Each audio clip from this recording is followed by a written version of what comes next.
سیدنا حضرت مسیح موعود علیہ السلام فرماتے ہیں وہ اعلیٰ درجے کا نور جو انسان کو دیا گیا، یعنی انسان کامل کو، وہ ملائک میں نہیں تھا، نجوم میں نہیں تھا، قمر میں نہیں تھا، آفتاب میں بھی نہیں تھا،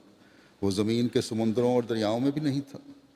وہ لال اور یاقوت اور زمرد اور الماس اور موتی میں بھی نہیں تھا، غرض وہ کسی چیز ارضی اور سماوی میں نہیں تھا، صرف انسان میں تھا، یعنی انسان کامل میں، جس کا اتم اور اکمل اور اعلیٰ اور عرفہ فرد ہمارے سید و مولا سید الانبیاء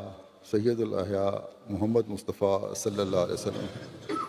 سو وہ نور اس انسان کو دیا گیا اور حسب مراتب